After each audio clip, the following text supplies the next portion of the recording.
ही आहे आमच्या खडकवाडी जिल्हा परिषद प्राथमिक केंद्र शाळा खडकवाडी। हे बघा, ही माझी शाळा, इथे ग्रामपंचायत शेजारीच आहे आणि हे स्कूलचं गेट बघू शकता। परिसर खूप सुंदर आहे, परंतु सध्या उन्हाळ्याची सुट्टी आहे। इकडे वॉशरूम आहेत, मुलांसाठी वेगळं, मुलींसाठीचं वेगळं, आणि इथं आहे किचन शेड जिथं मुलांसाठी शालेय पोषण आहार बनतो। तर बघा, उन्हाळ्याची परिस्थिती बघू शकता तुम्ही, उन्हाळ्यामध्ये काय हाल झालेले आहेत। इथे मुलांचा किलबिलाट नाही, काहीही नाही, आणि अशा भयान परिस्थितीमध्ये सध्या गावठाणात आहे अंगणवाडी, त्यामुळे आमच्या गावामध्ये काही फार जास्त इश्यू नाही। व्हिडिओ लावण्याचं खरं कारण हे म्हणजे सध्या सरकारने जो अंगणवाडी सेविकांवर अन्याय केला आहे, त्या अन्यायाविरुद्ध महिलांनी एल्गार पुकारला। एवढ्या उन्हातानात जिल्हा परिषद प्राथमिक शाळा या बंद असतात, बघू शकता तुम्ही। कुलूप सगळीकडे कुलूप आहे, सगळ्या ऑफिसला आहे, ऑफिस आहे, सगळीकडे कुलूप आहे। आणि ही बघा आपली अंगणवाडी, ही आपली अंगणवाडी आहे।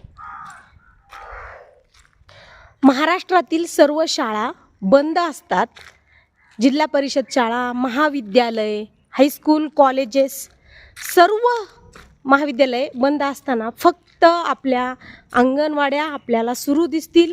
संपूर्ण महाराष्ट्रातील अंगणवाड्या सुरू दिसतील। आणि आता मला सांगा, सकाळचे 11 वाजले, इतकं ऊन झालंय, आणि बघा आपल्या शाळेत मुलं कोणीसुद्धा नाही, बघा, बघू शकता।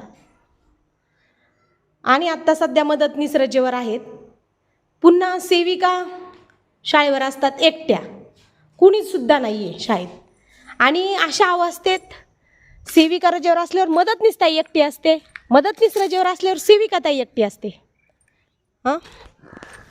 आता मला सांगा तुम्ही, असं एकटं ज्यावेळेस आपण शाळेमध्ये राहतात आपल्या ताई सगळ्या, त्यावेळेस आपल्या ताईंच्या सुरक्षेचा प्रश्न आहे। जर ताईंसोबत काही अनपेक्षित घटना घडली, आता आमचं गावठाण आहे त्यामुळे आम्हाला गावामध्ये काही एवढा इश्यू नाही, परंतु माझ्या बऱ्याच अंगणवाड्या ह्या आपल्या वाडी वस्तीवर आहे, तर तो एक प्रॉब्लेम आहे। आपल्या ताईंच्या जीवाशी खेळ आहे, लहान मुलांच्या सुद्धा जीवाशी खेळ आहे, त्यामुळे उन्हाळी सुट्टी मिळणं खूप गरजेचं आहे ताईंनो। आणि सरकारला हे कधी कळणार, काहीतरी घटना घडून गेल्यावरच सरकारला जाग येत असते। बघा तुम्ही, अतिशय भीतीचं वातावरण आहे, आणि या भीतीच्या वातावरणाने मी एकटी शाळेवर आहे, अशी सगळ्या महाराष्ट्रातल्या ताईंची परिस्थिती आहे। त्यामुळे महाराष्ट्रात मेल्यावरच मोठं होतं असं म्हटलं जातं। तर व्हिडिओ तुम्हाला पटला, पेंचेस पाहून तुम्हाला काय वाटतं मला कमेंट करून सांगा।